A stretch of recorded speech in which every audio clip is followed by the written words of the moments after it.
87 მომხრე, 0 წინააღმდეგი დადგენილება მიღებულია. ახლა უკვე ოფიციალურად საქართველოს პარლამენტმა ამერიკის შეერთებული შტატების წარმომადგენელთა პალატის მიერ მიღებული ეგრეთ წოდებული მეგობარი აქტი მტრულ აქტად შეაფასა და საპასუხო განცხადება მიიღო. ერთხმად დამტკიცებულ 11 გვერდიან დოკუმენტში სამ ძირითად ბრალდებაზე წერია. პირველი ქვეყანაში დემოკრატიის უკუსვლას ეხება. 2012 წლის შემდეგ მიღებული იქნა კონსტიტუცია, რომელიც სრულად შეესატყვისება უმაღლეს დემოკრატიულ სტანდარტებს და რომელმაც Deep State-ის მიერ მართული სააკაშვილის რეჟიმის პროავტორიტარული კონსტიტუცია ჩაანაცვლა. აღიკვეთა ხელისუფლების მიერ პატიმრების წამებისა და მათ მიმართ არაადამიანური მოპყრობის სისტემური პრაქტიკა. აღიკვეთა ბიზნესის რეკეტის სისტემური პრაქტიკა, რომელსაც Deep State-ის მიერ მართული სააკაშვილის რეჟიმი ავტორიტარული მმართველობის ერთ-ერთ უმთავრეს ინსტრუმენტად იყენებდა. დღეს საქართველოს შეუძლია მედიის დამოუკიდებლობის თვალსაზრისით ამერიკის შეერთებულ შტატებსა და ევროპის ქვეყნების უდიდეს უმრავლესობას მაგალითი მისცეს. სოფლიო მართლმსაჯულების პროექტის კანონის უზენაესობის ინდექსში საქართველოს რეგიონის ქვეყნებს შორის პირველ ადგილზეა და ევროკავშირის წევრ არაერთ სახელმწიფოს უსწრებს.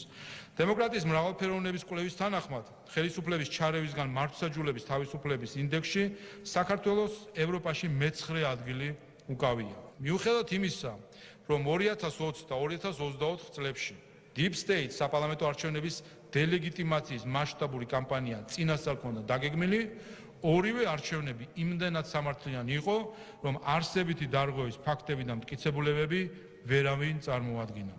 ქვეყნის ევროინტეგრაციისკენ სწრაფვა, რომ ქართული ოცნების პოლიტიკის განუყოფელი ნაწილია ეს დოკუმენტში კიდევ ერთხელ ჩაიწერა. ასოცირების შეთანხმება, თავისუფალი ვაჭრობა და ვიზა ლიბერალიზაცია. ამ მონაპოვარით განცხადების ავტორები მეორე ბრალდებას აფათილებენ. 2017 წელს სწორედ მოქმედმა ხელისუფლებამ შეიტანა საქართველოს კონსტიტუციაში ცვლილება, რომლითაც ევროატლანტიკურ სტრუქტურებში ინტეგრაცია ქვეყნის ხელისუფლების ამოცანად განსაზღვრა. რასაც იმ დროს პარლამენტში წარმოდგენილმა არც ერთმა ოპოზიციურმა პარტიამ მხარი არ დაუჭირა. 2014 წელს ხელი მოეწერა საქართველოსა და ევროკავშირის შორის ასოცირების შესახებ შეთანხმებას.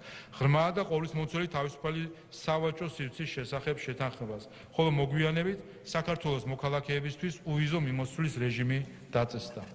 2022 წლის მარტშიც მოქმედმა ხელისუფლებამ შეიტანა განაცხადი საქართველოს ევროკავშირში გაწევრიანებაზე, თუმცა ივნისში სრულად დაუსაბუთებლად ეთქვა უარი საქართველოსთვის ევროკავშირის წევრობის კანდიდატი ქვეყნის სტატუსის მინიჭებას. ევროპული ბიუროკრატიის უსამართლო მიდგომის მიუხედავად, საქართველოს თავისი ხელისუფლების წყალობით ქართველი ხალხის თანადგომით 2023 წლის დეკემბერში მაინც მოიპოვა ევროკავშირის წევრობის კანდიდატი ქვეყნის სტატუსი, თუმცა უსამართლო მიდგომა 2024 წლიდან ისევ განახლდა. კერძოდ, საქართველოს ხელისუფლების მზადყოფნის მიუხედავად, ევროპულმა ბიუროკრატიამ საქართველოს ევროინტეგრაციის ხელოვნური დაბრკოლება შეუქმნა იმით, რომ ქვეყნის ხელისუფლებასა და ქართველ ხალხს საქართველოს ევროკავშირის გაწევრიანების შესახებ მოლაპარაკებების გახსნაზე უარი უთხრა.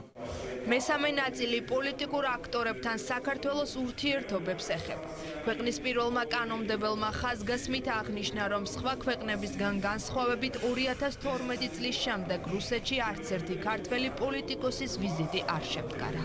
იმ ფონზე, როდესაც საქართველოს ტერიტორიის 20% რუსეთის ფედერაციის მიერ არის ოკუპირებული, საქართველოს ამერიკის შეერთებული შტატებისა და ევროპის ქვეყნების უდიდესი უმრავლესობისგან განსხვავებით, რუსეთთან დიპლომატიური ურთიერთობებიც კი არ აქვს. რუსეთის ფედერაციასთან საქართველოზე ბევრად მჭიდრო ურთიერთობები აქვს. საქართველოს ყველა მეზობელ ქვეყანას, აგრეთვე მოლდოვას, რომელიც DST-ის წევრად რჩება და რომლის პოლიტიკოსები რუსეთში ვიზიტსაც არ ერიდებიან. ლიეტუვას და ლატვიამ კი რუსეთში იმაზე რამდენჯერმე მედგვინოს ყიდიან, ვიდრე საქართველო, რომელიც ზღვრის წარმოებელი ქვეყანაა. საქართველოს პარლამენტი ყურადღებით აკვირდება პრეზიდენტ ტრამპის ოპტიმისტურ განცხადებებს ჩინეთთან თანამშრომლობის გაღრმავების შესახებ. ამ ფონზე სრულიად გაუგებარია ამერიკის შეერთებული შტატების საყვედური საქართველოს მიმართ ჩინეთთან ურთიერთობებთან დაკავშირებით. იგივე ეთქვის საქართველოსა და ირანის ურთიერთობებს, რომლებიც სამწუხაროდ იმ დონისაც კი არ არის, როგორც ირანს რეგიონის სხვა ქვეყნებთან აქვს. ტექსტის ბოლოს საქართველოს პარლამენტი მზადყოფნას გამოთქვამს ურთიერთობის გაჯანსაღების მოტივით ამერიკის შეერთებული შტატების კონგრესთან ითანამშრომლოს. ამავე მიზნით ტრამპის ადმინისტრაციას ღია წერილით მიმართა მთავრობის მეთაურმაც. მე ვფიქრობ, რომ როდესაც ადრესატთან მივა ეს წერილი, მოხდება ამის განხილვა სხვადასხვა უწყებების ჩართულობით, აზრთა ეს შეჯერება კომპეტენტური სტრუქტურების დაადგენს ზუსტად იმ გულისტკივილის საფუძველს, რამაც განაპირობა ამ წერილის ჩამოყალიბებას. გასაგებია, რომ ამერიკის შეერთებული შტატების ახალი ადმინისტრაცია სხვა თემებით ამ ეტაპზე სხვა უფრო მასშტაბური თემებით არის დაკავებული, რაც მათთვის და მსოფლიოსთვის შეიძლება მნიშვნელოვანი იყოს, მაგრამ საქართველოსთვის აი ამ ცვლილებებში რასაც ვიმყოფებით, ჩვენთვის კრიტიკულად მნიშვნელოვანია, რომ რაც შეიძლება დროულად იყოს გამოხატული ამერიკის შეერთებული შტატების ახალი ადმინისტრაციის პოზიცია.